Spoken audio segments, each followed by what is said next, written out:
Ted Poe. He is leaving the Freedom Caucus. Listen to this. Obamacare is the law of the land, and that's unfortunate. Members of the House of Representatives, Republicans, voted 60 times to repeal the bill. Now, when it actually counts to repeal the bill and replace it some, they backed off. They got cold feet. To repeat, that was Ted Poe, Republican from Texas. He's left the Freedom Caucus. That gentleman on the right-hand side of the screen is Ed Rensi. He used to run McDonald's. Ed, as of this Monday morning, all of Obamacare is still in place. Taxes, deductibles, work regulations, the whole bit. You're not happy, are you? Not even a little bit. That royal elite ruling class in Washington, D.C. are privileged and act like a bunch of spoiled brats. They have the only answer. The Republicans have had 6 years to get this thing fixed, and they've done nothing. And they proved it again. I somehow think in the back of my mind they love it. The only losers in all this are the American people, small business people that are struggling to support their families and facing these unbelievable deductibles and premium rates. I did something yesterday I've never done before in my life. I sent out a thing to my Facebook friends that said, hey, I'm going to be on the Great Varney show tomorrow. What do you think about this vote? What do you think about Obamacare and the Republicans? I thought my iPad was going to melt down. I got so many responses, I didn't know what to do with them all.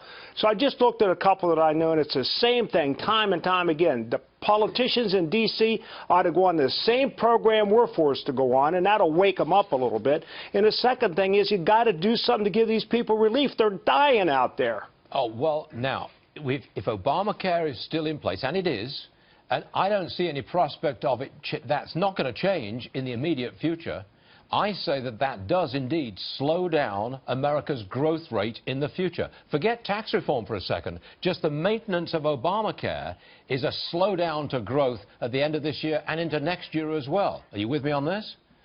Absolutely. Two things come to mind. I know a guy that owns a car wash in Chicago and a lady that owns a disaster recovery firm. Both of them are paying their employees health insurance. Their premiums have doubled. Now they're getting ready to lay people off. It's a job killer. It destroys your morale. One guy said to me, he said, I don't know if I'm working for the union or if I'm working for the government. He said, I'm sure not working for myself anymore. This has got to stop. They've got to wise up to what's going on out here in the world. Okay, another premise that we've been discussing on the program all morning is that the mess from Friday will now affect tax reform going forward and either slow it down, delay it, or water it down. Where do you stand on that? I think the same phenomenon is taking place. Those guys are going to run and hide because they don't want to look so stupid 2 times in a row. And it's going to slow it down, you know, and all the really intelligent people that know how that legislative process works will give you all the reasons why. I think it's a lack of will. They don't want to look bad, and they ought to forget about how they look and start thinking about how the country runs. What would you do right now? If you were President Trump, you were the executive in charge, what would you do? Well, I'll tell you what, I'd be a young phenom. I'd have a lot of heat and no control, that's for sure. He's got to start bringing regulations into the equation somehow. And I would punish those Republicans that didn't get on board. They need to understand he's the commander-in-chief. He's the senior executive of this country. He's neither Republican or Democrat. He owes nothing to nobody except the voters who put him in office. And that's who he's going to pay attention to. Okay, I'm going to calm everybody down because, Ed, I'm going to show you something a little more lightweight here. A 94-year-old woman celebrating 44 years of working at McDonald's. Aww. Yeah, that's the lady, That's 94. wonderful. Her friends Absolutely. and co-workers threw her a party. Her name is Lorraine Mora. She started working at McDonald's in 1973. So you were her boss at one time, right, Ed? Now, I don't think anybody that has that much dignity and stature could ever have a boss. I had the privilege of working with her. By the way, she eats at McDonald's every day, so it must be good for your health. Is that right? Do you know that for a fact or what? No, she does. After every shift, she has a meal. Just out of interest, if you work at McDonald's, do you get a free burger?